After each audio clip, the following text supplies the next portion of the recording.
El episodio de la curación del paralítico en la piscina de Betesda, narrado en el Evangelio de Juan capítulo 5, versículos del 1 al 15, representa mucho más que una mera acción milagrosa, ya que constituye un signo que inaugura un cambio en la fase del Evangelio de Juan. En la primera parte, la sección del libro de los signos, pues hasta este momento Jesús había realizado acciones que suscitaban fe o asombro en ambientes relativamente receptivos, como las bodas de Caná, el diálogo con Nicodemo o el encuentro con la samaritana. Sin embargo, a partir de esta intervención en Betesda, el evangelista subraya el creciente enfrentamiento de Jesús con las autoridades religiosas, debido a la interpretación radical de su misión y su autoridad sobre las instituciones sagradas del pueblo de Israel. La elección de la piscina de Betesda, por tanto, es un escenario no casual, sino intencionado por parte del evangelista, ya que este lugar estaba cargado de significados religiosos y supersticiosos, presentado como un microcosmos de la esfera humana ante la enfermedad y la impotencia.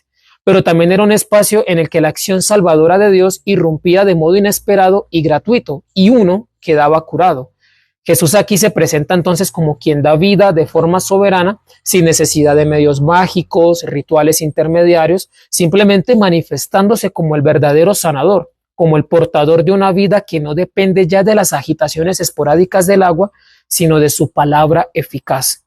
Teológicamente, por tanto, la unidad de esta perícopa está garantizada por la coherencia de los temas que atraviesan, a saberse.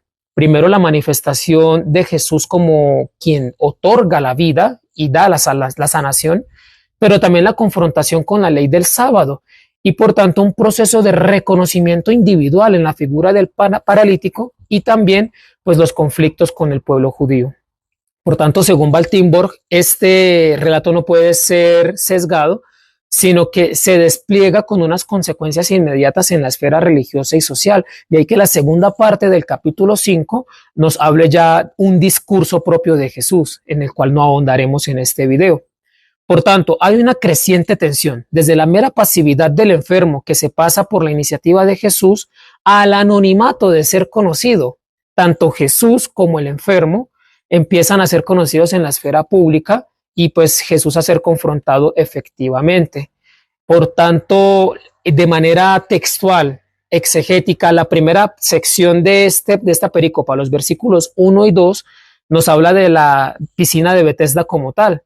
Sitúan a Jesús, como siempre, pues en Jerusalén, yendo Jerusalén, Galilea, acá está en Jerusalén, y como lo dice Salvador Carrillo, pues no se especifica la fiesta, ¿no? Porque el interés del evangelista no es el marco litúrgico, sino la acción salvífica de Jesús, precisamente en contextos controversiales.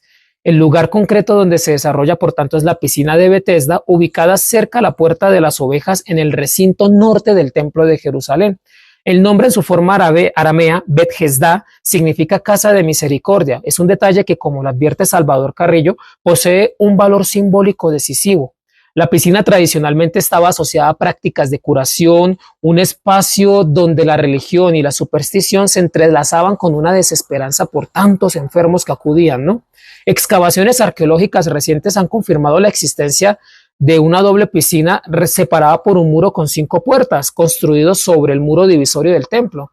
Y este detalle lo menciona Juan explícitamente diciendo que tenía pues 5 pórticos, que puede entenderse también como los 5 libros, los 5 rollos del Pentateuco.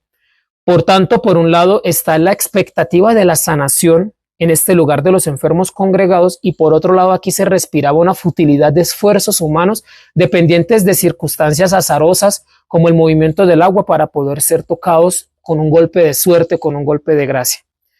Los versículos 3 al 5 ya nos ofrecen la situación concreta e individual del paralítico. Juan lo describe pues con sobriedad. Entre ellos, pues en esta piscina yacían muchos enfermos, ciegos, cojos, paralíticos, y Jesús fija la mirada en un hombre que, lo especifica Juan, también llevaba 38 años enfermo. Van Tilburg destaca que esta cifra es de tradición veterotestamentaria y remite al Deuteronomio, donde el pueblo de Israel vagó 38 años en el desierto antes de entrar en la tierra prometida por desobediencia. Muy bien pudieron haber atravesado el éxodo en 2 días. Por tanto, aquí En el paralítico se refleja el pueblo de Israel en el desierto, se encuentra detenido, incapaz de alcanzar por sí mismo la plenitud de la vida.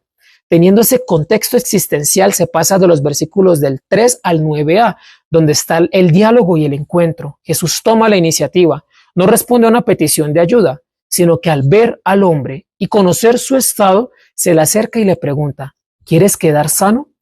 La pregunta en apariencia es obvia, pero tiene un carácter provocativo por parte del evangelista, ya que obliga al enfermo a confrontarse no solo por su condición física, sino existencial. Van Tilburg, Van Tilburg, respuesta a ello, pues afirma que el paralítico, pues efectivamente no comprende que la salvación que Jesús ofrece no depende de medios externos, sino que piensa que, pues, cómo lo va a llevar a la piscina. Pero el acto de Jesús es contundente, ¿no? Sin más palabras, sin más que decir, le dice, levántate, toma tu camilla y anda. El mandato empieza con el verbo egeiro, levantarse, que es propio, es el verbo de la resurrección, es el que utilizan los sinópticos y Juan para narrar la resurrección de Cristo. Por tanto, Jesús saca al hombre de su muerte existencial para introducirlo en una vida nueva. La orden de cargar la camilla es más que una prueba visible de la curación. Esto constituye un cambio de violar el descanso sabático y entregarse a la confianza en Jesús. Por eso la sanación es inmediata. El hombre se levanta, toma su camilla y empieza a caminar sin reconocer quién lo había curado inicialmente.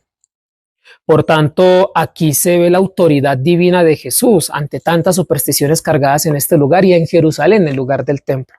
Ya de los versículos de 9b al 13 está la reacción de los judíos porque era sábado aquel día y eso pues era una controversia muy fuerte. Los judíos, entendidos aquí como la autoridad religiosa, no se alegran por el restablecimiento del hombre que puede volver a caminar, sino que se escandalizan porque ¿por qué lo cura un sábado? De tal motivo, pues se convierte esta acusación como uno de los grandes reproches para Jesús que más adelante desencadenarán en su juicio y en su muerte. Cuando le preguntan al hombre que quedó curado, no sabe quién lo curó, porque Jesús había desaparecido dentro de la multitud. Aquí Juan subraya la ausencia de Jesús para acentuar la concentración en su palabra y en su acción. Aunque físicamente no está, su signo sigue actuando. Aquí Van Tilburg destaca que pues, el desconocimiento del sanador refleja una etapa en el itinerario de la fe, como sucede con otros personajes joánicos. Juan Bautista, Nicodemo, la Samaritana, es progresivo y el proceso de reconocimiento de Jesús pasa a menudo por unas fases de incomprensión o de ignorancia inicial. De ahí que Jesús después tenga que hacer un discurso y explicar el por qué. Finalmente, el versículo 14, ya después del primer signo y la posterior reacción de los judíos, el evangelista narra que Jesús se encuentra nuevamente con el hombre en el templo. La elección de este lugar para el nuevo encuentro tampoco es arbitraria para el evangelista. El templo simboliza la presencia de Dios entre su pueblo, se convierte en el espacio donde Jesús completa su acción salvífica y sanadora. El verbo utilizado es encontrarse. Como subraya Van Tilburg, no indica un simple hallazgo casual, sino una búsqueda activa por parte de Jesús, quien sigue manteniendo la iniciativa. Es quien va tras el hombre curado, no solo para reafirmar la gracia concedida, sino para advertirle sobre su dimensión espiritual, sobre su existencia. Aunque su sanación física es extraordinaria, no es suficiente para el evangelista si no va acompañado de una transformación existencial y moral.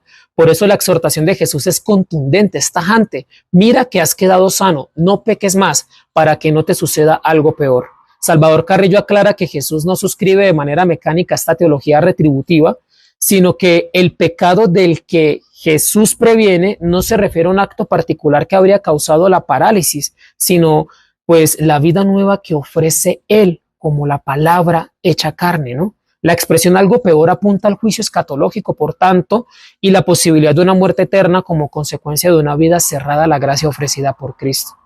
Por eso Jesús exige del hombre una respuesta libre y responsable. El curado, el hombre que era paralítico, no puede contentarse con haber recobrado la movilidad de su cuerpo, sino que ya está interpelado y llamado a caminar en la vida nueva, evitando caer en una existencia marcada por el pecado y la muerte. Este segundo encuentro, por tanto, más que una simple clausura del relato, constituye el verdadero clímax exegético y teológico, ya que conduce a una exigencia invisible, una conversión interior que sobrepasa el ámbito físico y toca el mismo núcleo existencial, el corazón del ser humano.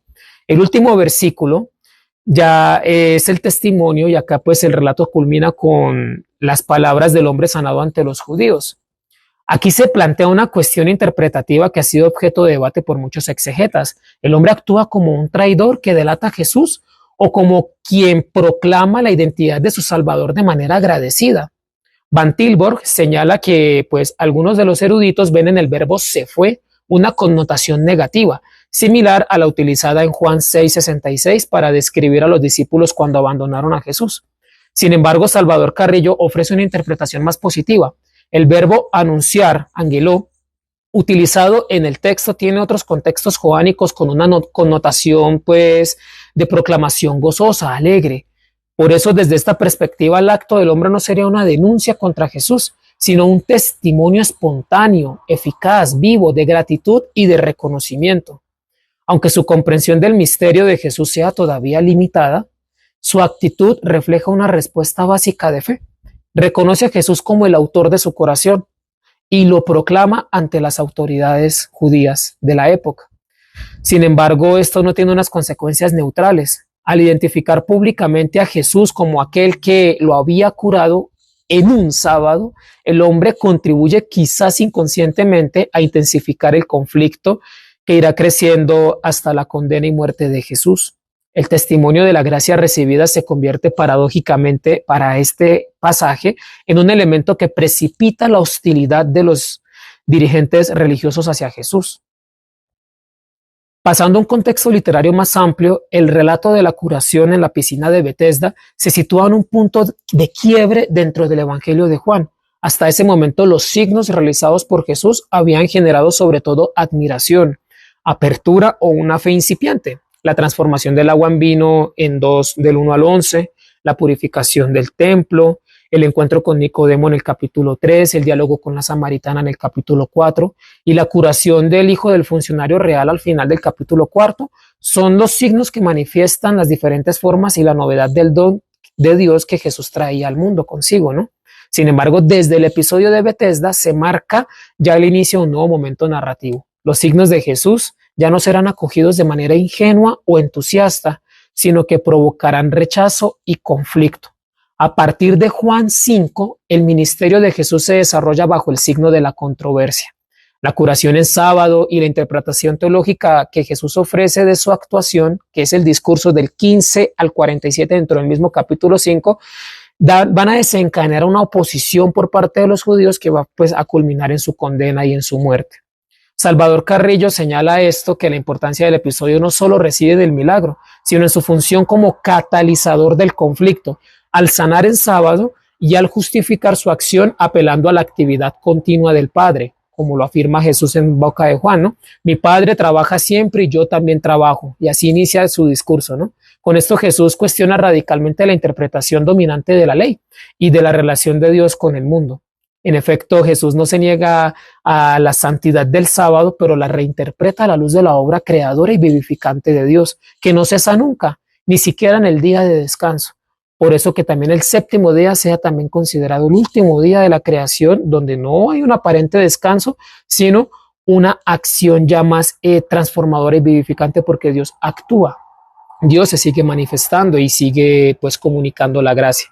Por tanto, en este episodio podemos encontrar algunos temas o algunos tópicos teológicos como la vida nueva ofrecida gratuitamente, ya que uno de los ejes centrales del relato, como es típico en el Evangelio de Juan, es el diálogo, la comunicación de una vida nueva que radicalmente supera la comunicación física. Jesús no simplemente le devuelve la salud al enfermo, ofrece una existencia renovada, un verdadero paso de la muerte a la vida. Y esto lo vemos efectivamente en el verbo levántate, egeiro, y con unas pinceladas pascuales que van más allá de una simple movilidad corporal.